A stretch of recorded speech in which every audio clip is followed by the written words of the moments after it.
بسم اللہ الرحمن الرحیم۔ السلام علیکم ناظرین، ایک بادشاہ محل کی چھت پر ٹہلنے چلا گیا۔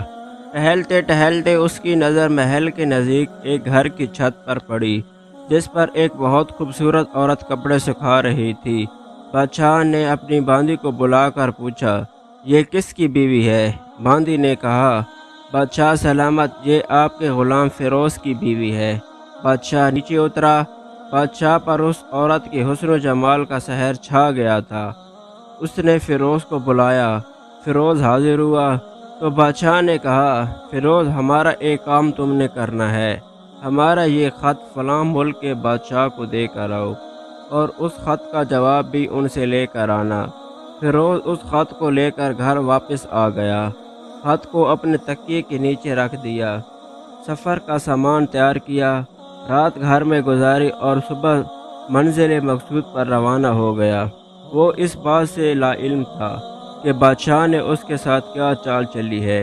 ادھر فیروز جیسے ہی نظروں سے اوجھل ہوا، بادشاہ چپکے سے فیروز کے گھر پہنچ گیا۔ بادشاہ نے دروازہ کھٹکھٹایا۔ فیروز کی بیوی نے پوچھا، کون ہے؟ بادشاہ نے کہا، میں بادشاہ ہوں، تمہارے شوہر کا مالک۔ تو اس نے دروازہ کھولا۔ بادشاہ اندر آ کر بیٹھ گیا۔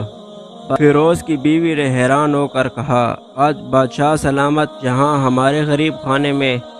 بادشاہ نے کہا، میں مہمان بن کر آیا ہوں۔ فیروز کی بیوی نے بادشاہ کا مطلب سمجھ کر کہا، میں اللہ کی پناہ چاہتی ہوں، آپ کے اس طرح ہمارے گھر آنے میں مجھے کوئی خیر نظر نہیں آ رہی۔ بادشاہ نے غصے میں کہا، اے لڑکی، کیا کہہ رہی ہو تم؟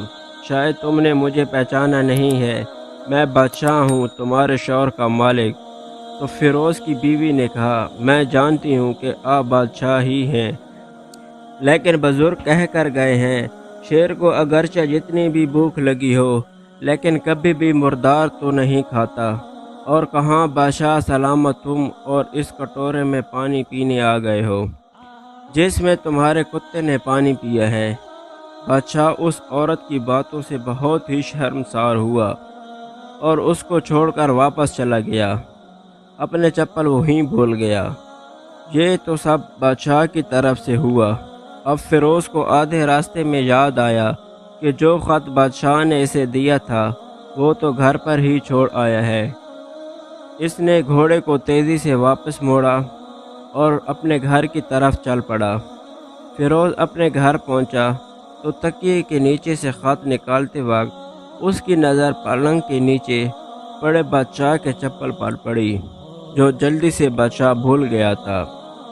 فیروز کا سر چکرا سا گیا اور وہ سمجھ گیا کہ بادشاہ نے اس کو سفر پر اس لیے بھیجا تاکہ وہ اپنا مطلب پورا کر سکے۔ فیروز کسی کو کچھ بتائے بغیر چپ چاپ گھر سے نکلا، خط لے کر سفر پر چل پڑا، اور کام ختم کرنے کے بعد بادشاہ کے پاس آیا تو بادشاہ نے انعام کے طور پر اسے 100 دینار دیے۔ فیروز دینار لے کر بازار گیا اور عورتوں کے استعمال کے قیمتی کپڑے اور کچھ تحائف بھی خرید لیے۔ گھر پہنچ کر بیوی کو سلام کیا اور کہا، چلو تمہارے میکے چلتے ہیں۔ بیوی نے پوچھا، یہ کیا ہے؟ اس نے کہا، یہ بادشاہ سلامت نے انعام دیا ہے اور میں چاہتا ہوں کہ یہ پہن کر تم اپنے گھر والوں کو بھی دکھاؤ۔ بیوی، جیسے آپ چاہیں۔ بیوی تیار ہو کر اپنے شوہر کے ساتھ ماں باپ کے گھر چلی گئی۔ داماد، بیٹی اور ان کے لائے گئے تحائف کو دیکھ کر وہ لوگ بہت خوش ہوئے۔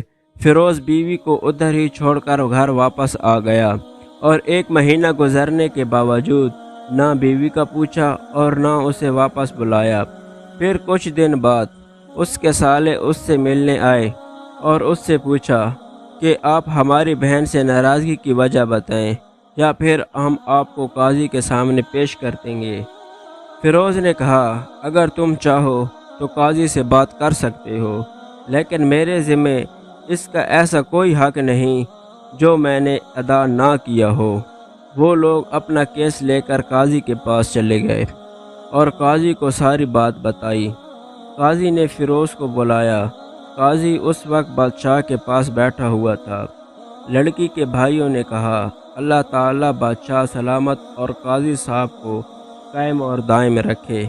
قاضی صاحب، ہم نے ایک سرسبز باغ، پھلوں سے بھرے ہوئے درخت اور ساتھ میں ایک میٹھے پانی کا کنواں اس کے حوالے کیا، لیکن اس شخص نے ہمارا باغ اجاڑ کر رکھ دیا، سارے پھل کھا لیے، درخت کاٹ لیے اور کنویں کو خراب کر کے بند کر دیا۔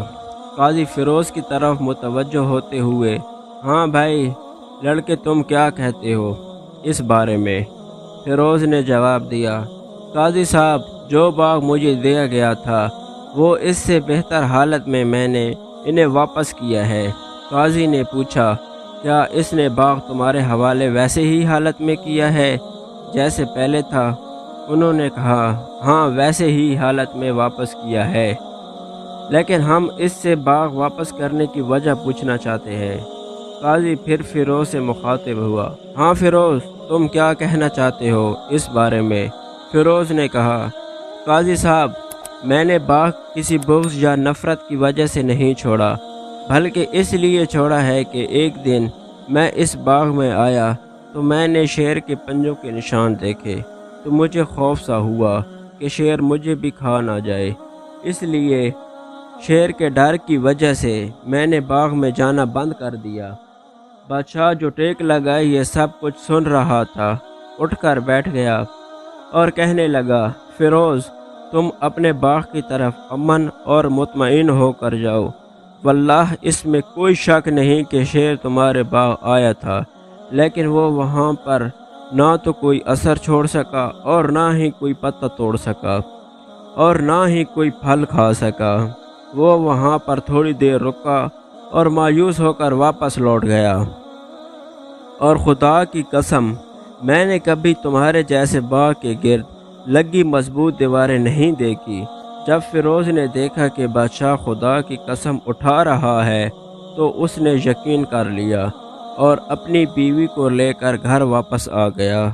نہ تو قاضی کو پتہ چلا اور نہ ہی کسی اور کو کہ کیا ماجرا تھا۔ کیا خوب لوگ تھے، اپنے گھر کا راز کسی کو ظاہر نہیں ہونے دیتے تھے۔ اپنے گھروں کے بھید کسی کو ظاہر نہ ہونے دو۔ کسی کی عزت کو روند کر آپ کو شاید وقتی سکون ضرور مل جائے گا، مگر روح کو سکون نہیں ملے گا۔ ہماری دعا ہے کہ اللہ تعالیٰ آپ سب لوگوں کی جھولی خوشیوں سے بھر دے، آمین۔